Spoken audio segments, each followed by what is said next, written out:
علیرغم میلم که همه رو جوون میکنم تو رو میخوام پیر کنم. آماده ای؟ 3 2 1.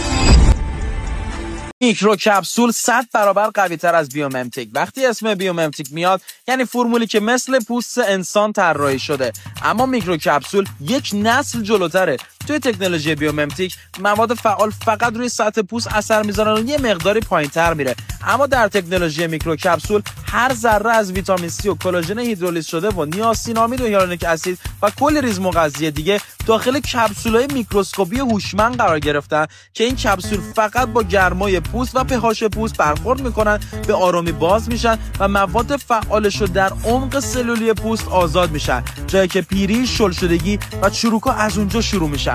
نتیجهش چیه؟ بازسازی سلولی تا 98%، تحریک مداوم تولید کلاژن و الاستین، سفتی و لیفت طبیعی بدون تزریق و پوستی که واقعا جوان میشه، نه فقط براق دیده بشه. به خاطر همین میگم میکرو کپسول یعنی نسل بعد از بیوممتیک 100 برابر دقیق‌تر، 100 برابر موثرتر. اگر میخوای اطلاعات این محصول رو بدونی و قیمتش رو متوجه بشی، همین الان عدد 10 رو زیر همین پست برای من کامنت کن.